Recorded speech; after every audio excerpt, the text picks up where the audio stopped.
Olá, meu estoico moderno. Seja muito bem-vindo ao Controle Estoico. Aqui nós todos os dias, às 6h45, estamos trazendo uma reflexão nova, baseada nesse livro, Diário Estoico. Né? São reflexões diárias sobre a filosofia estoica. Se você quiser fazer a aquisição desse livro, coisa que eu recomendo demais, clica no primeiro link aqui na descrição, né? Vai te levar para a Amazon, vai ter um desconto lá e você vai me ajudar a ajudar o canal aqui. E hoje, dia 12 de março, vamos falar mais uma vez sobre Marco Aurélio. E o título da nossa reflexão é Ver as coisas como a pessoa culpada as vê. O que você acha que isso quer dizer? Eu não faço a menor ideia. Vamos ver o que Marco Aurélio nos diz. Sempre que uma pessoa faz algo errado perto de ti, considera que noção de bem ou mal ela tinha em mente. Pois quando fizeres isso, sentirás compaixão, em vez de espanto ou raiva. Pois tu mesmo podes ter as mesmas noções de bem e mal, ou parecidas, caso em que serás tolerante com o que ela faz. E caso não tiveres as mesmas noções, estarás mais disposto a ser complacente com o erro dessa pessoa. Olha só que exercício forte Marco Aurélio nos traz bem aqui. Tá? Os nossos autores dizem o seguinte: Sócrates, talvez a pessoa mais sábia que já viveu, costumava dizer que ninguém comete erros de bom grado, querendo dizer também que ninguém erra de propósito, ninguém pensa que está errado, mesmo quando está. As pessoas pensam que estão certas, quando estão apenas enganadas. Do contrário, não pensariam assim. Então, o que ele está dizendo? Ele está dizendo que até aquela pessoa que erra, ela está achando que está certa. Ela está achando que está acertando. O Aristóteles vai falar sobre a busca dos bens. Nós buscamos bens. Isso é reforçado por Santo Tomás de Aquino. Nós buscamos bens, mas algumas vezes nós não encontramos o bem verdadeiro. Nós encontramos bens aparentes, ou seja, nós nos confundimos. Kant também vai falar sobre o erro, ele tem uma teoria muito interessante sobre o erro, mas eu não vou desenvolver aqui. Sobre o engano, né? Me enganei. E nós temos isso. Nós temos pessoas que erram. Eu já errei. Lógico, várias vezes. Eu já errei. Eu não errei de maldade. Eu errei porque eu queria fazer o mal. Quantas vezes eu agi assim porque eu queria fazer o mal?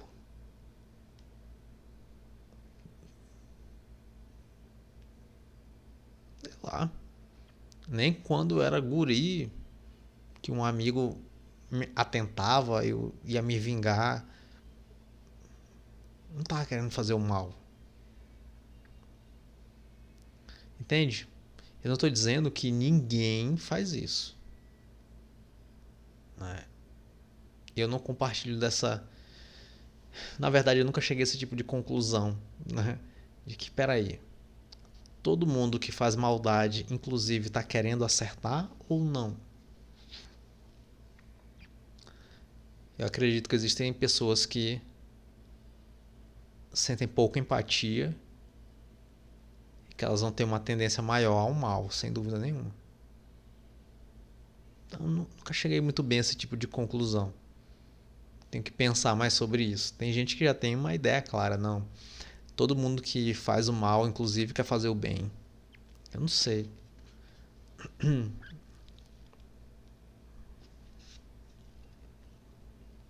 sei. Mas vamos lá. A ideia aqui é essa, né? Mesmo quando alguém erra, ninguém está procurando o erro. Está procurando acertar. É isso. O que tu acha? Me diz aí. Isso é um assunto polêmico. Tu acha que existem pessoas que erram e querem efetivamente errar? Tem pessoas que praticam o mal, que querem efetivamente praticar o mal? O que tu acha? Me diz aí nos comentários. O nosso texto continua e diz o seguinte: seria possível que as desfeitas que você experimentou ou o mal que outros lhe causaram não teriam sido intencionais? E se eles simplesmente estivessem pensando que faziam a coisa certa, para eles e até para você? Talvez. Eu acho que isso não se encaixa em todas as situações, tá? É como o memorial para os soldados confederados em Arlington. Obviamente, uma causa equivocada defendida por pessoas que se equivocaram, que declara, em parte, que os soldados confederados serviram em simples obediência ao dever tal como compreendiam. Mais uma vez, eles entendiam errado, mas era um entendimento ingênuo, assim como Lincoln foi genuíno quando concluiu seu famoso discurso na Cooper Union dizendo: ousemos até o fim cumprir nosso dever tal como compreendemos. Eu não sei aqui qual. Continua. Quão mais tolerante e compreensivo você seria hoje se pudesse ver as ações de outras pessoas como tentativas de fazer a coisa certa. Quer você concorde, quer não, com radicalmente essa nova visão mudaria suas perspectivas sobre ações consideradas ofensivas e beligerantes. Aqui talvez o ponto da reflexão não seja se a pessoa age mal por intenção, porque ela quer ser má ou não, ou porque ela falha, ou porque ela erra. Mas você tentar perceber que talvez a má ação de uma pessoa seja ela tentando agir bem. Talvez aqui o ponto da reflexão seja esse, né? O ponto central seja esse, para poder eu não tergiversar aqui e entrar em outra discussão. E o título é Ver as coisas como a pessoa culpada as vê. A pessoa culpada geralmente não, é aquela que percebe que agiu aquém do que deveria ter agido. Ou seja, ela agiu mal, ela reconhece que agiu mal. Então, isso daqui gera uma mudança de perspectiva. Porque geralmente, por exemplo, quem age mal contra a gente sente raiva, né? Cara, fulano agiu mal contra mim. Esse exercício aqui é muito difícil contra quem age negativamente contra você. É um exercício difícil. Como é que eu posso conjecturar que a pessoa que agiu mal contra mim queria agir bem? Ou que ela acha que estava agindo bem, fazendo tal coisa. Então, é um exercício difícil. Mas que acontece muito.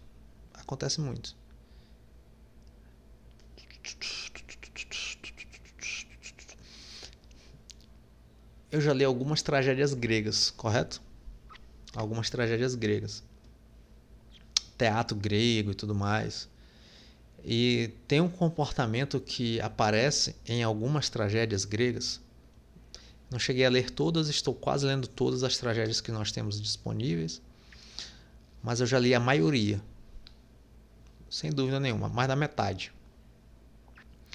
E um comportamento que aparece muito lá é uma pessoa tentando resolver uma questão e ela age mal, mas ela estava com uma intenção boa, certo?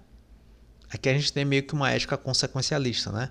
Então ela, na cabeça dela, ela estava fazendo o bem, mas a finalidade da ação dela era ruim. Na cabeça dela, ela estava fazendo o bem, mas na circunstância mesma, ela fez o mal. Então, ela querendo ajudar, querendo fazer o bem, ela acabou fazendo o mal. Né? Então, a gente tem isso na tragédia grega. Olha, ano 400 e pouco antes de Cristo, nós já temos a ilustração desse tipo de comportamento aqui. Então, uma pessoa querendo agir bem, mas acabou agindo mal. E quando eu leio essa tragédia grega, eu consigo fazer esse exercício aqui, inclusive. Eu consigo fazer isso com pessoas que podem fazer mal a mim, que é um exercício que eu nunca fiz. Rapaz, acho que fulano queria me ajudar quando ele fez isso, mas ele fez mal. Então eu vou ter uma compaixão, porque ele queria me ajudar, mas faltou discernimento a ele e acabou me prejudicando. Então é um exercício nobre, alto. Eu posso fazer esse exercício observando A agindo em relação a B. Né? Então fulano fez isso bem aqui e eu de fora, sentar na situação, eu consigo fazer essa observação e eu consigo fazer esse exercício também lendo literatura. Né? Então, as tragédias gregas a gente tem, eu não vou precisar aqui os personagens, porque eu já não lembro tanto, mas eu lembro do conceito, né? Às vezes um servo, tem muito isso, né? Então, um senhor faz uma coisa e o servo vai lá e para ajudar o senhor, ele começa a planejar aqui alguma coisa. Aí ele convence o senhor a fazer isso e a consequência é negativa. Tá? Então a gente tem esse tipo de exercício, né, que pode ser feito, mas aqui é mais essa abertura de olhar mesmo para você tentar entender que muitas vezes as pessoas estão errando querendo acertar. Né? Errando querendo acertar. Errei, mas queria acertar bem aqui. Né? O que leva a esse erro é uma outra discussão, né? Que nem cabe aqui na nossa reflexão. Né? O que gera esse engano. Né? O que gera esse engano é uma outra discussão. Nós temos várias coisas aí, desde uma dificuldade de repertório, ignorância, até as nossas paixões, até as nossas emoções. Então nós temos muitas coisas envolvidas que conduzem a um engano. Tudo isso engloba a nossa percepção e a nossa vontade, as nossas ações. Se essa reflexão fez algum sentido para você, deixa o like aí. Se você ainda não é inscrito no canal, se inscreva no canal, porque todo dia, às 6h45, nós temos uma reflexão nova aqui para você. Beijinhos, até amanhã.